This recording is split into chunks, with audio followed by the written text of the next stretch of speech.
pessoal, sejam bem-vindos a mais um bate-papo do nosso podcast Tokenization, onde nós abordamos o mundo dos tokens de forma objetiva e direta. Eu sou Rodrigo de Almeida, CEO do Grupo Index e fundador da Forest Token e da Map Forest. E eu sou o Fernando Stricker, fundador e sócio do SH Law Advogados e também co-founder da Forest Token. Bom, a gente está aqui hoje para bater um papo que parece que a gente não estava tão errado assim não, né? Quando a gente caminhava e falava sobre o caminho que o universo das criptomoedas ia seguir e a tokenização seguindo junto, né? Como um integrante desse universo, que é o caminho da regulação. Temos novidades aí, né, Fernando? Temos. Agora a gente interrompeu um pouco o que a gente tinha estabelecido como roteiro, né?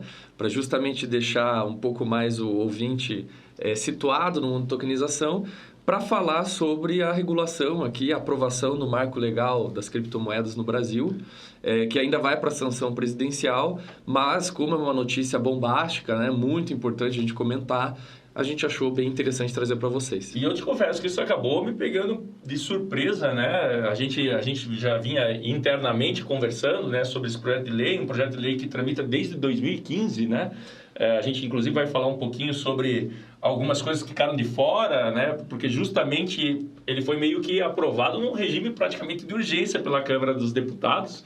E muito disso relacionado às últimas news, né, que não são tão positivas sobre esse universo cripto, né? Exato. O caso FTX, que a gente já comentou aqui, e é importante comentar, isso vai virar com certeza um seriado no Netflix, porque ele causou um estardalhaço no mercado, né, um estrago muito grande, a ponto das pessoas começarem a dizer que acabou o universo de tokenização e criptoativos. Então isso deu uma pressão aqui no Brasil, gerou essa pressão para a gente ter a aprovação de pelo menos alguma coisa, mesmo que principiológica, né, para trazer algumas diretrizes e trazer segurança jurídica para os players.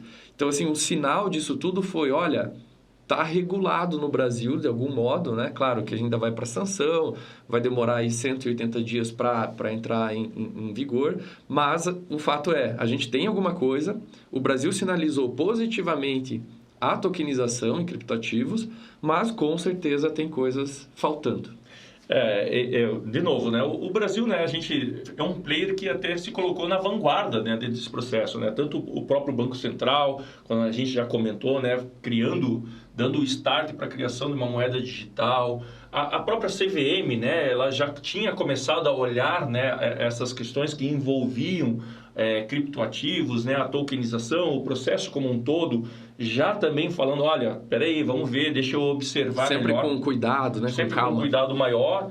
Porém, uma das coisas que eu acho muito, fazendo sandbox, montando sandboxes específicos, né, para esses projetos, né, poderem ser observados com maior cautela, mas sempre de uma forma que eu achei muito interessante, a visão que o Brasil teve até agora, né? Claro, agora a gente vai ter um novo governo, nós precisamos ainda aguardar um pouco para ver como que vai ser a receptividade. Uma felicidade é que essa nova lei, né, o marco legal, indica que a gente vai ter uma regulação mais ativa pelo Banco Central, que hoje é independente, né, do governo. Então, isso também é interessante, porque acaba... Claro, né, quando a gente fala no DeFi, a gente não gostaria de ter nenhum tipo de interferência, né? Era justamente você poder trabalhar seus ativos, né, de forma solitária, né? Você, de forma única, você sem interferência de ninguém. Porém, a gente vem vendo que, pelos últimos fatos, que é importante essa regulação para trazer uma segurança para o investidor não qualificado, né? O investidor, porque o que eu enxergo na grande questão que nós temos nesse universo de criptoativos, né, de forma geral, cara, a gente poder envolver mais pessoas, né, dentro de processos que antes elas não poderiam participar, investimentos que elas não teriam capacidade. A nossa bolsa mesmo, né, investimentos, se a gente for olhar a nossa bolsa de valores, a gente hoje eu acho que deve estar com 3,5 milhões, 4 milhões de investidores, não tenho acompanhado, né, mas foi um boom, mas mesmo assim isso representa quase nada. Exato. Né? A gente tem lá quantas empresas que a gente tem lá, 500 empresas podendo participar desse mercado. Né? Então, essas questões eu acho que são muito importantes, né, Fernando? O que eu diria da tokenização? Ela dá acesso e é uma ferramenta para empresas que não são tão grandes a ponto de estar na Bolsa de Valores. Então, isso desde o início eu vislumbrei assim, que era algo muito importante, porque senão você fica refém, principalmente no Brasil, dos juros abusivos dos bancos, né? Então, juros altíssimos para capitalizar.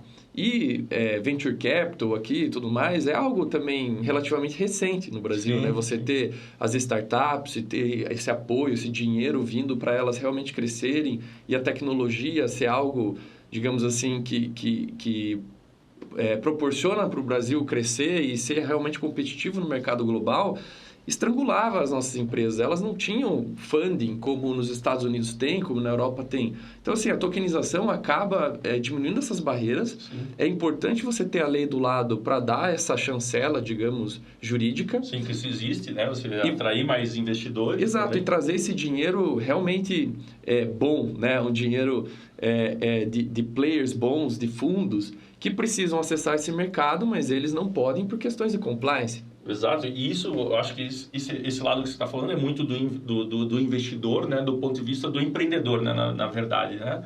Mas existe também o lado do investidor, que é você, de repente, também trazer recursos, né? Porque, você veja, pensando numa economia, né, o Brasil, de forma geral, a gente ainda, cara, tá lá no tempo das cavernas, né, cara? A gente ainda existe, boa parte da população ainda investe, o que consegue investir, numa poupança, né? A gente tem uma série de investimentos hoje que não são investimentos, são simplesmente manutenção do seu recurso.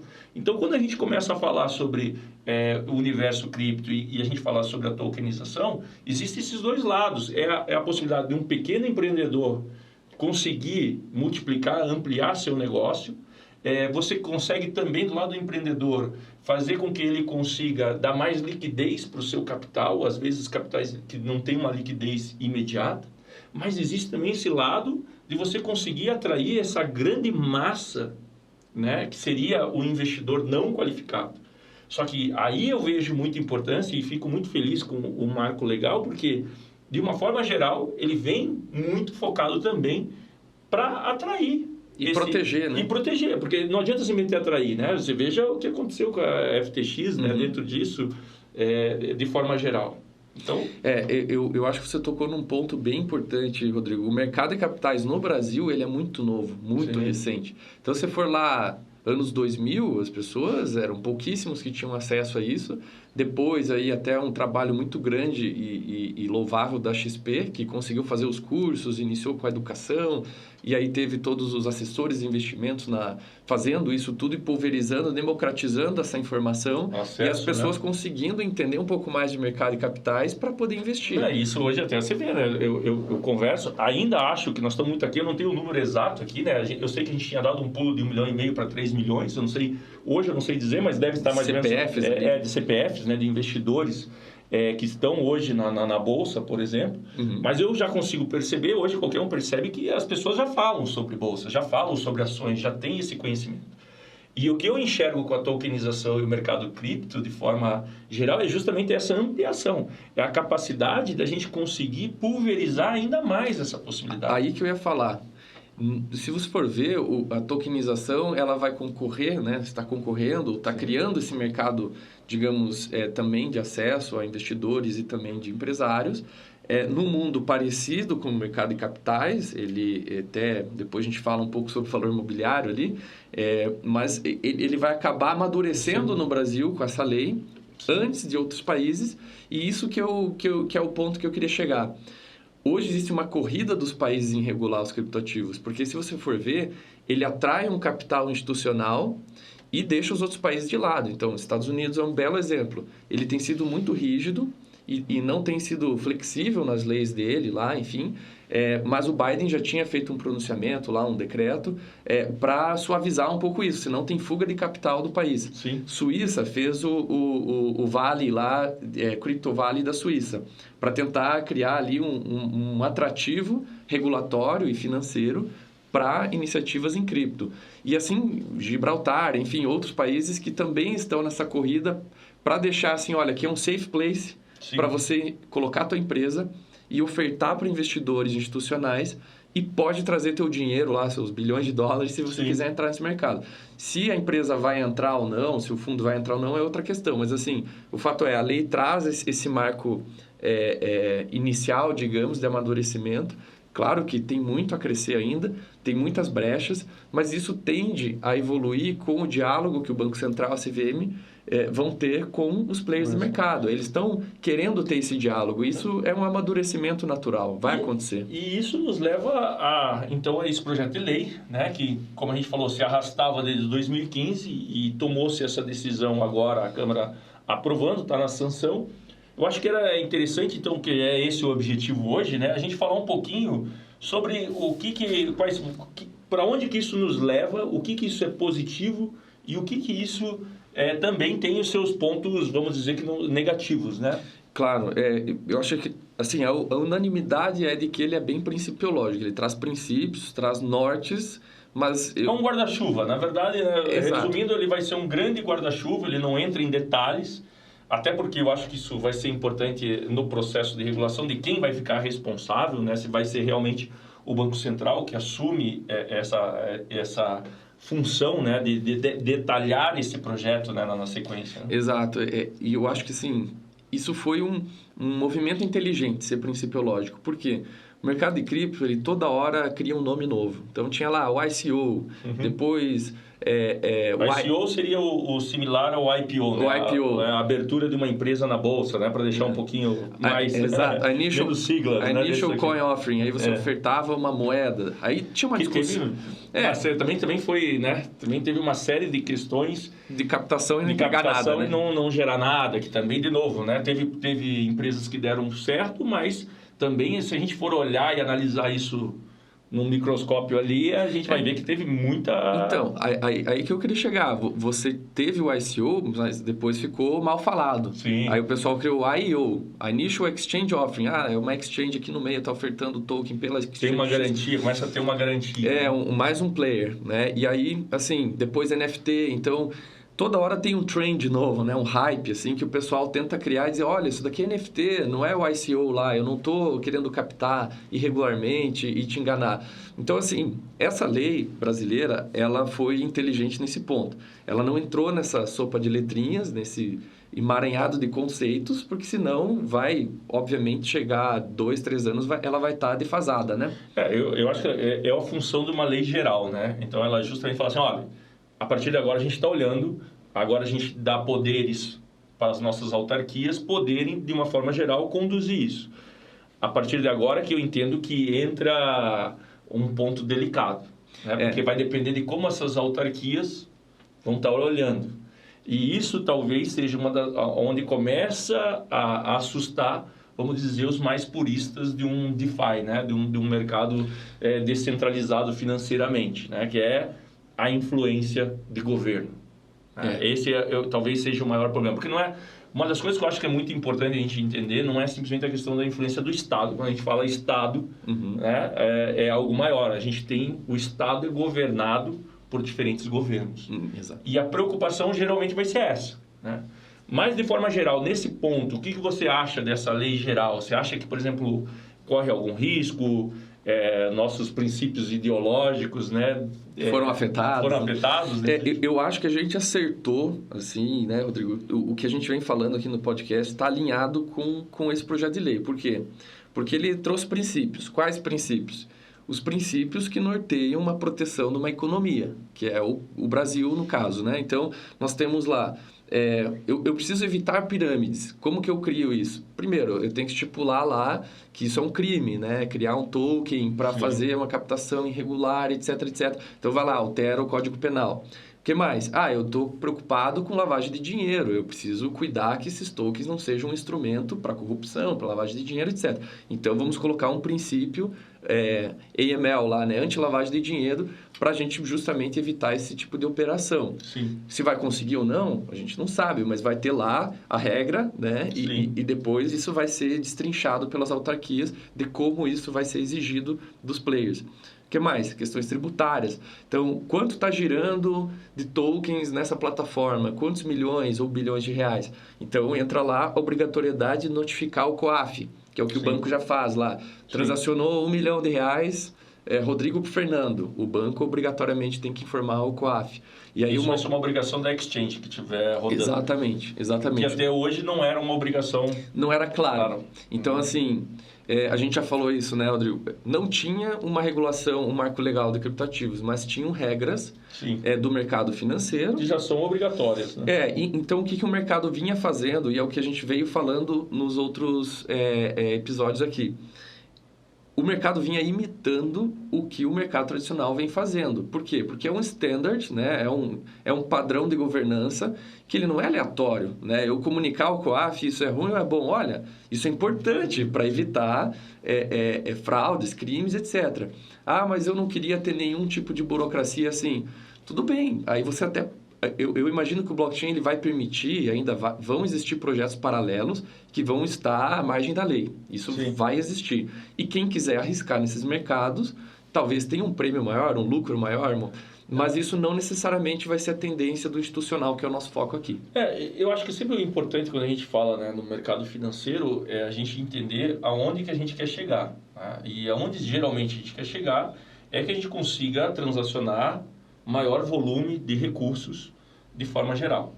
E para isso acontecer, a gente precisa necessariamente ter um número maior de pessoas envolvidas. Isso nos leva a trazer investidores não qualificados.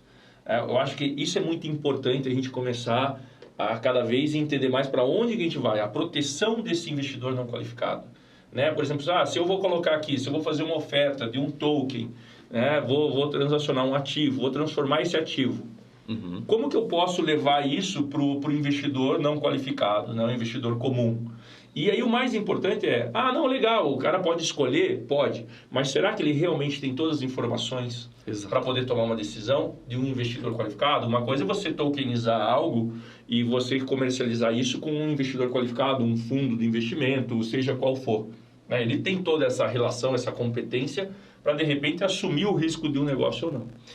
Você falou e tocou na base do mercado de capitais e a estrutura jurídica, digamos, nossa, né? Todo o princípio do mercado de capitais é o princípio do disclosure, que é o princípio da transparência, né? De você informar o investidor para ele tomar uma decisão informada. E essa informação ela tem que ser de qualidade, certificada. Então, quando o pessoal... valuation daquilo que tem uma noção geral, né, dentro disso. Exato. E assim, caso FTX, né? Então, de novo... faltou em algum momento informação. Mas tinha informação, tinha uma auditoria, mas houve ali alguma coisa muito errada, né? Sei, não vou ousar falar o que foi. Mas teve uma informação que não era de qualidade. Então a tendência nossa é proteção ao token holder, ao token investor, sei lá, se for investidor, recair lá na CVM, mas também a gente pode ter um token que envolve um consumidor, né, e não um investidor. Então, quando a gente fala juridicamente, né, você tem lá o consumidor de um produto ou de um serviço, entra o Código de Defesa do Consumidor. Você tem lá uma série de regras como fornecedor de serviço que você tem que cumprir. Quando eu entro no mercado de capitais e estou oferecendo investimento, eu tenho lá o investidor, que é uma figura que precisa ser protegida. Por quê? Porque senão as pessoas abusam dessa coletividade, né? E isso gera um efeito econômico péssimo para o país. Aí ele cai nos ratings, né? Enfim. Uma coisa que eu acho que só é importante aqui a gente frisar é que nesse projeto de lei ainda não tem claramente todas essas regras dentro disso. O projeto de lei ele vem de novo, ele é principiológico. Né? Então é só para a gente deixar claro, vamos dizer, o primeiro passo para esse maior controle. E que eu, sinceramente, acabo sempre pensando do ponto de vista como empreendedor, tá? Nessa área, eu enxergo que isso é o que a gente chama de lastro à lei. Quando a gente fala sobre CVM, sobre estar pautado sobre isso... Confiança. É a confiança, é o lastro de confiança. Tá? Por exemplo, se a gente vai tokenizar algo, a gente tem geralmente o lastro para aquela tokenização acontecer. Mas quando você está fazendo isso, o teu negócio precisa de um lastro de confiança. E talvez seja isso uma das grandes falhas que eu percebi em todos os processos de tokenização até hoje. Que é uma das coisas que a gente não quer repetir, né, nos nossos empreendimentos, por exemplo, no Forest Token. A gente vem nos cercando muito sobre como a gente consegue, além de ter o lastro real daquilo que a gente está tokenizando, mas também ter o lastro de confiança. Tá? E não é simplesmente auditorias, não é simplesmente uma second opinion, não é simplesmente esse fato. O que mais que você consegue posicionar para você conseguir atrair mais investidores. Né? Exato. Tem uma expressão que eu não sei se era da Coinbase, mas era assim, você não precisaria confiar em mim, você tem que justamente ver a minha estrutura e não necessitar sequer confiar por ela ser transparente, enfim, sou confiável ou não, você nem precisa responder essa pergunta, porque o meu modelo de negócio está tão estruturado a ponto de eu não ter ingerência, por exemplo, no teu dinheiro, que seria a segregação patrimonial, você não ter dúvida sobre se eu tenho liquidez para te pagar quando você quiser sacar, eu tenho uma custódia na Suíça, enfim. Então, o que você falou de ter múltiplos players é justamente para chegar e convencer claramente que aquele token holder, aquele investidor, ele está num ambiente seguro, juridicamente estruturado, com governança. Eu acho isso, de novo, né? Isso é uma ideologia muito bacana, né? A gente poder ter umas relações onde a gente não precisa de um intermediário. Por exemplo, assim, isso para mim sempre foi o que mais me atraiu na questão do DeFi, né? Você conseguir fazer algo sem ter um intermediário dizendo, entre aspas, que ele está te garantindo. Certificando. Né? Certificando, garantindo. Então, é uma relação eu e você. Né? Eu acho que isso que foi muito legal do universo de cripto, que permitiu então eu e você vamos fazer uma relação rápida aqui, né? Por exemplo, eu vou comprar isso de você e eu não preciso confiar em você para comprar, porque é tão rápido a tecnologia que a tecnologia faz o papel da confiança, né? Por exemplo, vou comprar de você, me dá teu produto. Vamos usar uma analogia antiga, né? Eu estou comprando esse teu celular, vou te pagar com um cheque, te dou um cheque na tua mão. Exato. Beleza, você tem uma garantia ali, mas é uma garantia que você precisa meio que confiar em mim, porque será que tem dinheiro lá dentro? Vamos para o uso da tecnologia. Pix. Comprei teu celular, fiz um Pix para você. Você não precisa confiar em mim, se eu sou o cara confiável ou não, se eu tenho aquele dinheiro. Já está na tua conta. Você passou o celular aqui e entrou na tua conta. Eu acho que um exemplo também que é bom para dar, para quem ainda não tem essa familiaridade do que é disruptivo isso que você está falando, é como se fosse mandar um dinheiro embaixo da porta, eu não sei quem está do outro lado, e a chave da casa vem automaticamente. Sim. Eu não vi o player, eu não sei quem é, mas ele não consegue segurar a chave. Sim. Então, a programação computacional, enfim, ela vai automatizar essa transação sem você, por exemplo, segurar o dinheiro e barganhar comigo, eu quero mais para te dar a chave, né? Então, assim, você consegue automatizar transações enfim, a gente já falou bastante disso, né? Mas, assim, só para resumir um pouco essa questão do P2P que você mencionou. Exatamente. E aí, isso é legal, funciona, é muito útil. Só que nós também não podemos esquecer que existem alguns outros valores que não é simplesmente só a questão da confiança e de eu receber pelo que eu mereço. Que eu acho que é aí que vem e eu, de novo, defendo essa questão da regulação e eu acho que o projeto de lei começa a iniciar isso, que é justamente uma outra questão. Que às vezes você não está se importando, por exemplo, que você recebeu aquele dinheiro, mas da onde veio aquele dinheiro não é um problema para você, mas talvez seja um problema para a sociedade. Então, se esse dinheiro veio do fato, por exemplo, quando eu botei o dinheiro embaixo, você me deu a chave da sua casa, mas eu peguei esse dinheiro roubando no vizinho do lado, para você não é um problema o fato de você estar vendendo tua casa para o ladrão ali. Mas é um problema para a sociedade, é um problema para os vizinhos que agora vão ter um cara que rouba ali do lado. Então, eu acho que essa analogia é muito importante a gente entender das necessidades de uma regulação maior. Né? Por exemplo, quando a gente está falando em tokenização, né? Qual que eu vejo como um grande problema, tirando os investidores não qualificados. Não vamos fazer só investidores qualificados. Existe lavagem de dinheiro. Existe todo um submundo que precisa trazer dinheiro para esse mundo. Precisa da legalidade. Da legalidade, de todo esse processo. Né? E aqui eu acho que a gente consegue resumir que essas preocupações principiológicas, né, com o investidor, com lavagem de dinheiro, com proteção da economia popular, que a gente chama justamente a economia brasileira, né? É justamente para evitar essas organizações, vamos chamar assim, porque pode ser empresa, mas pode ser um piá em casa fazendo um token para captar irregularmente.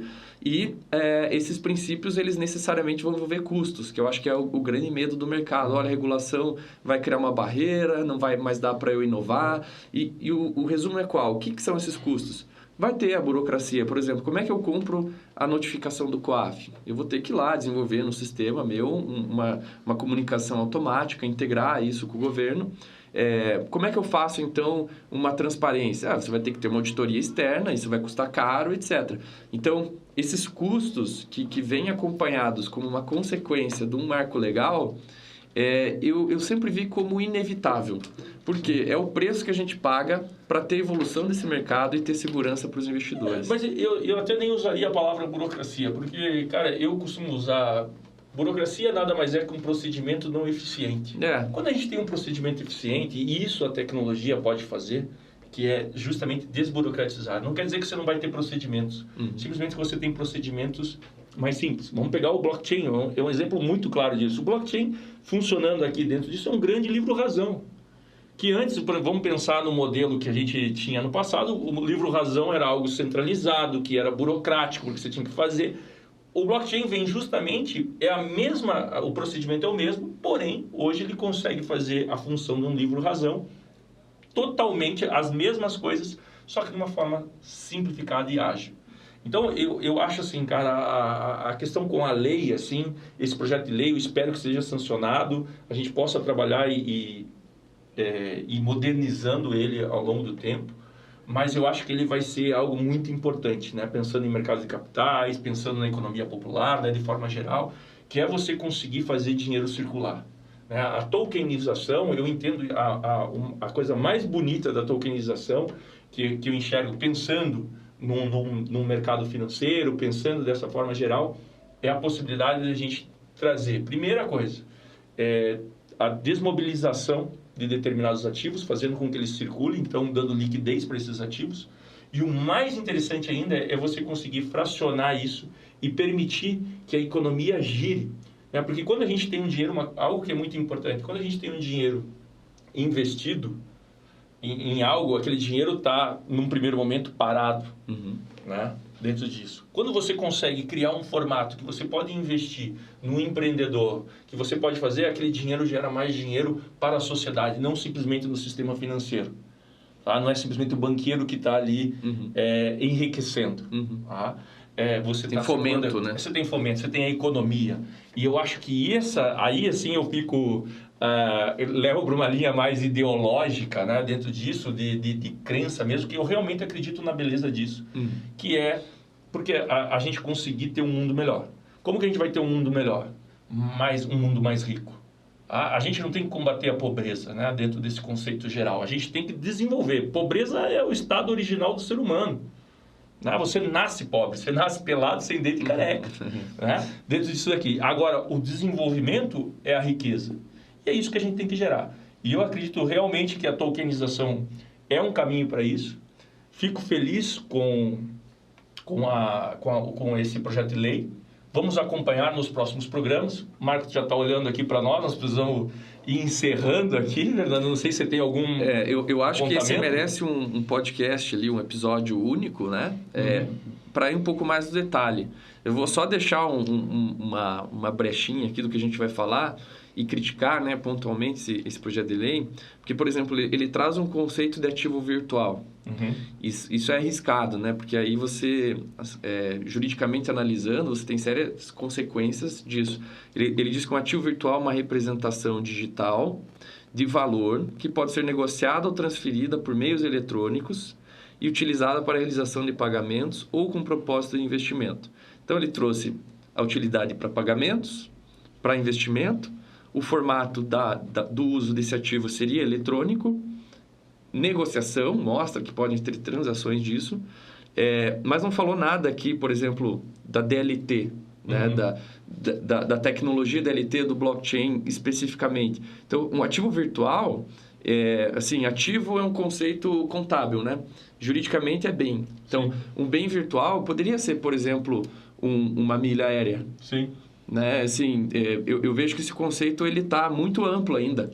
Ele poderia ter limitado um pouco mais, mas claro, isso são primeiras impressões, né? Não é nada fixo, mas eu notei essa abrangência muito grande que pode causar um problema, porque aí você coloca sob esse guarda-chuva, né, desse marco legal, outros ativos que podem recair nesse conceito.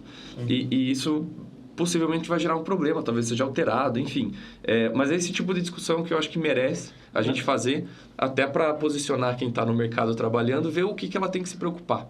Eu acredito que nos próximos dias ali deve ser sancionado, né? Então, esse projeto de lei. Eu acho que a gente tem que ir acompanhando os desdobramentos e nós podemos sim seguir essa recomendação de pegar um episódio aqui e a gente destrinchar ponto a ponto, né? Fazer um detalhamento bem ali na ponta do lápis, né? Sobre esse projeto de lei. Perfeito, vamos lá. Então tá bom, pessoal, eu agradeço muito aí, a gente hoje conversou tivemos que falar aí sobre essa surpresa positiva, né, desse projeto de lei que vinha se arrastando desde 2015 ser aprovado, está para a sanção do presidente. E agradeço aí a audiência, peço para vocês seguirem a gente nas redes sociais. A gente vai estar lançando um artigo aí detalhando sobre esses pontos do projeto de lei nas nossas redes sociais para vocês poderem acompanhar no mais detalhe e vamos falar futuramente. No mais, obrigado, galera. Obrigado, gente. Até a próxima.